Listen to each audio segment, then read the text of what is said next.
H백의 앞면이고요. 이게 H백의 뒷면입니다. 여기 보시면 거의 MLCC 덩어리죠. 가구 수가 많아지거나 아니면 각 가구에 인구수가 많아진다. 그러니까 가족이 많아진다고 치면 그 마을에 필요한 물탱크의 수나 물탱크의 용량은 훨씬 늘어나는 수밖에 없겠죠.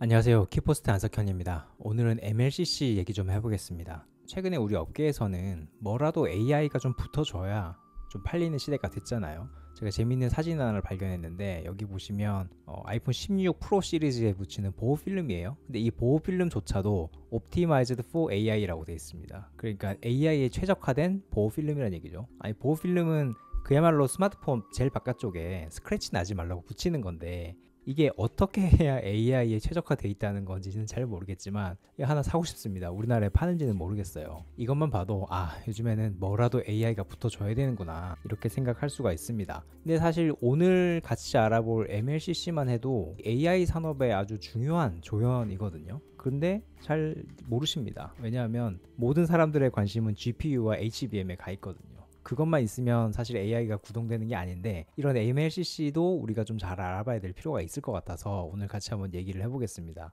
여기 아래쪽에 사진에서 이게 이제 반도체고요. MLCC는 여기 주변에 쌀알같이 조그맣게 붙어있는 애들 있죠. 엄청 개수가 많죠. 이런 것들이 전부 다 MLCC입니다. 근데 여기 이제 반도체에 전력이 공급이 될 텐데 여기 뭐 배터리가 하나 있겠죠. 리튬이온 배터리가 있을 텐데 여기서 전력이 IC로 공급이 될 때 항상 안정적인 볼티지로 들어가는 게 아닙니다. 왔다 갔다 하거든요. 근데 그런 불안정한 볼티지가 들어가면 이 IC가 정상 작동하지 않을 수도 있어요. 그래서 이 MLCC가 먼저 전기 에너지를 받아서 약속된 전압으로 여기 IC에다가 흘려주는 겁니다. 그러면 이 IC가 정상 작동을 할 수가 있죠. 그래서 보통 MLCC를 전력을 저장하는 댐이라고 하는데 저는 이 댐보다는 사실 물탱크라는 표현이 더 적합한 것 같습니다. 왜냐하면 이 댐은 도시 전체가 쓰는 용수를 저장하는 시설이잖아요. 그래서 그건 오히려 배터리, 리튬이온 배터리가 이제 댐에 가깝고 이 MLCC는 각 IC가 사용하는 전력을 저장했다가 이 정류시켜주는 거잖아요. 그래서 오히려 이 주택에서 쓰는 이 물탱크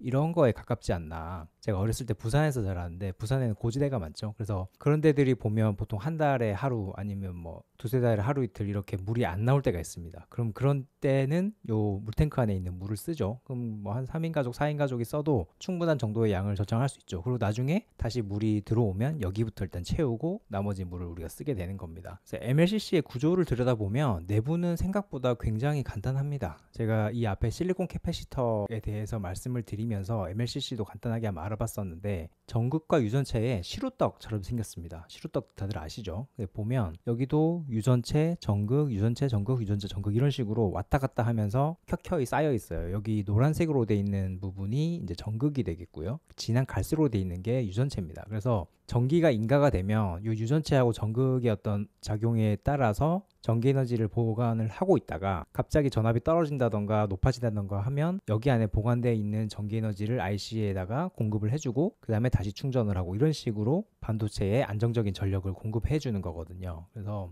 제 그림은 간단하게 그려놨지만 여기도 아주 복잡한 메커니즘이 있는데 전기를 보관하는 부품이기 때문에 최대한 많은 전력 에너지를 보관하는 게 좋겠죠. 그렇게 하기 위해서는 여기 오른쪽에 있는 식이 나와 있는데 이걸 뭐 다 아실 필요는 없습니다. 결국엔 요 C가 높아야 된다는 얘기인데 그럼 요 C가 높기 위해서는 이 위에 있는 것들은 클수록 좋고 요 아래에 있는 거는 작을수록 좋겠죠. 근데 이 위에 속하는 것들이 뭐 유전율 뭐 이런 거는 좀 어려우니까 빼놓고 S랑 N 그러니까 전극의 겹침의 면적 그러니까 요 밑에 있는 면적 자체가 그러니까 요 크기 자체가 커야 된다는 얘기겠죠. 그리고 적층수 여기 안에 전극과 유전체가 얼마나 켜켜이 쌓여 있는가에 따라서 이 MLCC의 용량이 결정된다고 하는 거죠. 그래서 보통 삼성전기, 뭐 브라타 이런 회사들이 만드는 하이엔드급 MLCC는 요 안에서 유전체와 전극이 거의 500층, 600층 이렇게 쌓여 있다고 해요. 근데 이런 거 실제로 보면 진짜 손톱보다 더 작거든요. 그런 거 안에 5, 600층이 쌓여져 있다. 예, 그래서 실제로 보면 이렇게 작습니다. 이 오른쪽에 있는 하얗고 커다란 이게 뭐 누에고치처럼 생겼잖아요. 이게 쌀입니다. 쌀알보다 훨씬 작죠. 요 안에 지금 이런 전극과 유전체가 500층에서 600층 정도 쌓여져 있다. 아, 이런 거 생각하면 정말 대단한 것 같아. 어떻게 이런 걸 만들지? 저는 진짜 비전공자로서 이런 거 볼 때마다 정말 대단하다는 생각을 하게 됩니다. 그래, 그러면은 이제는 어느 정도 이해를 하셨죠? MLCC라는 놈이 이렇게 생겼고 전기를 잠깐 저장했다가 내뿜고 함으로써 반도체에 안정적인 전력을 공급해준다. 그럼 이게 AI 시대에 들어서 왜 다시 주목을 받게 되느냐? 그거는 이렇습니다. 지금 이게 엔비디아가 만든 H100이라고 하는 GPU 플랫폼이거든요. 여기 가운데 보이시는 은색 아주 반짝거리는 게 이게 H100 GPU고요. 위에 3개, 아래 3개 있는 게 HBM입니다. 그러면 MLCC는 어디 있느냐? 여기 있고요. 여기 있고, 여기 있고, 여기 있고, 여기 있고, 그리고 여기 6개 있고, 여기 4개 있고요. 여기 3개 있고, 이런데. 그럼 겨우 이 정도 가지고 MLCC가 GPU에 많이 쓰인다는 거야? 이렇게 여쭤보실 수 있죠. 이거는 H100의 앞면이고요. 이게 H100의 뒷면입니다. 여기 보시면 거의 MLCC 덩어리죠. 여기도 그렇고, 여기도 그렇고. 사실 이게 몇 개인지 세어보기도 좀 겁이 나는 정도의 개수라서 여기도 있고 뭐 엄청 많죠. 근데 이게 지금 GPU 하나고 보통 GPU 플랫폼을 이렇게 한 세트를 사면 이게 보통 8개씩 들어가 있습니다. 그러니까 요만큼이 8개 들어가 있고 우리가 흔히 아는 엔비디아에서 공급하는 NVL72는 거기에 곱하기 9를 더해야 되겠죠.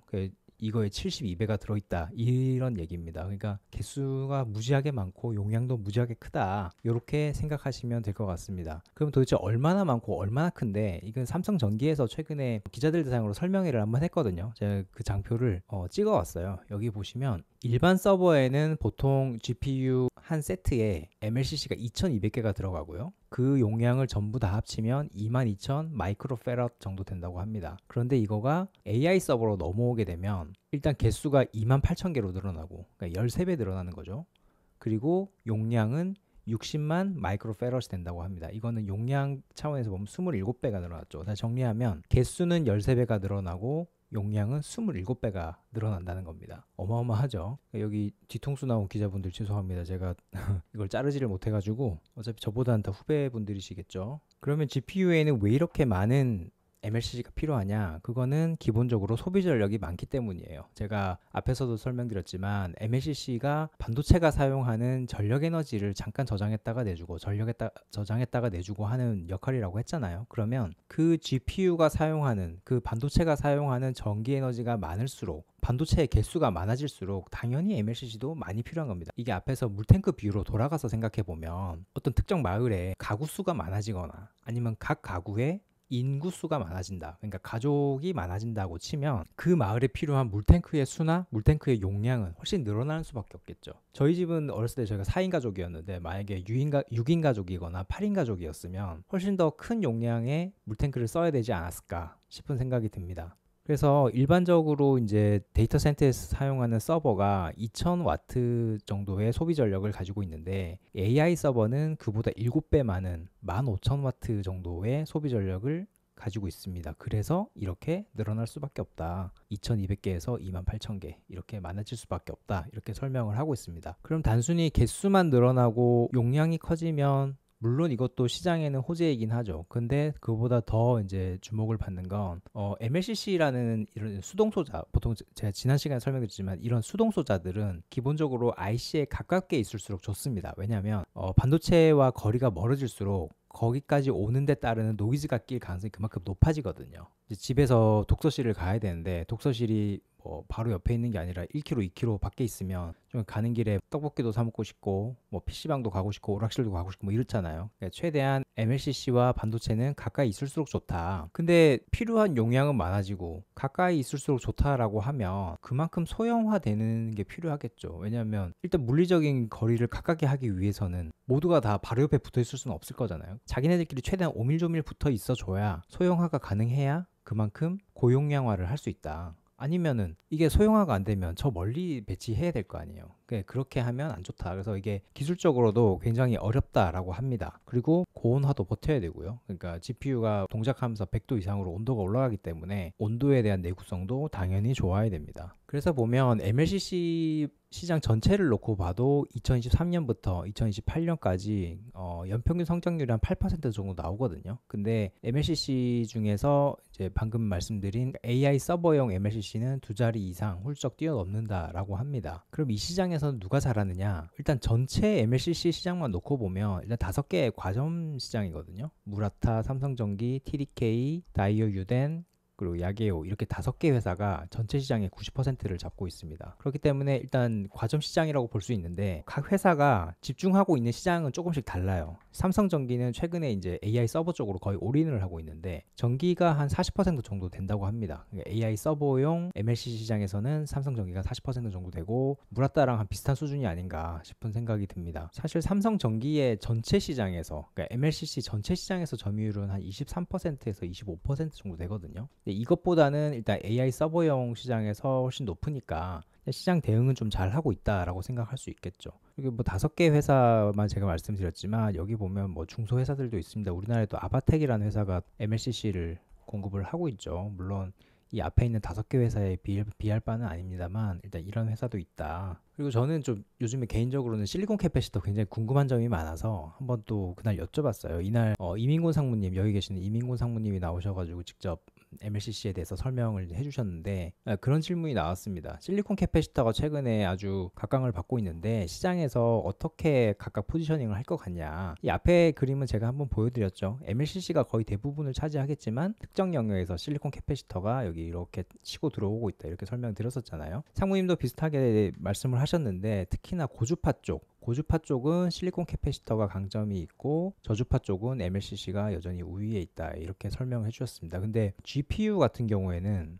기존에 이제 서버에 사용되던 CPU 대비해서 주파수가 좀 낮거든요. CPU 쪽이 오히려 주파수가 고주파 특성이 더 강해요. 그래서 오히려 GPU 쪽에서는 기존 MLCC를 고용량화하는 게 더 강점이 있고 CPU 쪽은 아마 실리콘 캐패시터가 더 각광이 받지 않겠느냐 이게 사견이라고 하시면서 말씀을 해주셨습니다. 이건 저희 채널에서 어떤 구독자분께서 질문을 해주셨던 건데 그럼 삼성전기의 실리콘 캐패시터는 삼성 파운드리에서 제조를 하나요? 이렇게 질문해 주셨어요. 실리콘 캐패시터가 기본적으로 원형 웨이퍼 팹에서 이제 제조가 되는 거잖아요. 근데 삼성전기는 웨이퍼 팹은 없습니다. 그럼 이거를 뭐 파일럿 라인을 이런 데서 제조하는 건가? 아니면 딴 데서 외부 파운드리에 맡기는 건가 이런 질문을 해주셨어요. 그래서 제가 이날도 여쭤봤는데 일단 기본적으로 이민곤 상무님께서 직접 이 사업을 관장하시는 건 아니기 때문에 구체적으로는 모르시지만 외부 파운드리에다 맡기는 게 맞다고 합니다. 지금 현재로서는 삼성전기가 직접 제조하는 건 아니고 설계까지만 하고 제조는 외부 파운드리에다 하신다. 근데 이 파운드리가 뭐 삼성전자니 뭐 아니면 UMC니 TSMC 뭐 이런 말씀은 하지 않으셨고요.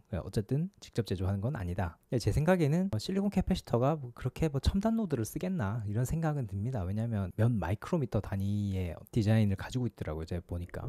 그렇기 때문에 그렇게 막 첨단 노드는 아니지 않을까. 그리고 그 파운드리 자체가 아주 대단한 뭐 부가가치를 가지고 가는 거는 아닌 것 같고요. 설계가 중요한 것 같습니다. 요거는 제가 또 추가로 확인이 되면 다시 말씀드리도록 하겠습니다. 이 질문은 STK2295님께서 저희 채널에다 해주셨습니다. 최근에 저희 채널에서 상장회사 얘기들을 좀 많이 했어요. 지난주에 도우인시스 말씀을 드렸고 그 전주에는 JNTC 그리고 오늘 삼성전기까지 이렇게 다루다 보니까 좀 조심스럽긴 합니다. 왜냐하면 상장회사들은 주가가 출렁출렁하죠. 근데 그런 것들이 혹시 저희 채널에서 의도치 않게 영향을 주거나 받거나 이렇게 할까봐 좀 조심스럽습니다. 물론 아직은 되게 작은 소규모 채널이지만 이런 것들은 저를 포함해서 산업을 들여다보는 컨텐츠 크리에이터들이 뭐 감당해야 될 몫이라고 생각합니다. 뭐 어떡하겠어요, 그죠? 그래서 저는 평소에 저희 채널의 콘텐츠를 제작을 할 때 항상 큰 줄기가 시장의 관점에서 기술을 바라본다 이런 스탠스를 가지고 제작을 하거든요. 그렇기 때문에 기업에 대해서 제 나름의 분석을 하고 말씀을 드리는 것 자체가 어떻게 보면 그런 위험성을 항상 내포하고 있을 수밖에 없는 거죠. 그래서 구독자분들이 잘 판단하시리라 생각합니다. 투자 관련해서는. 그래서 따로 뭐 제가 드리는 말씀이 주가에 대한 판단이 아니다 이런 뻔한 안내는 하지 않겠습니다. 각자 알아서 판단을 하시면 되고요. 저는 일단 오늘 준비한 내용은 여기까지고 주말에 안테나 시간에 다시 돌아오겠습니다. 감사합니다.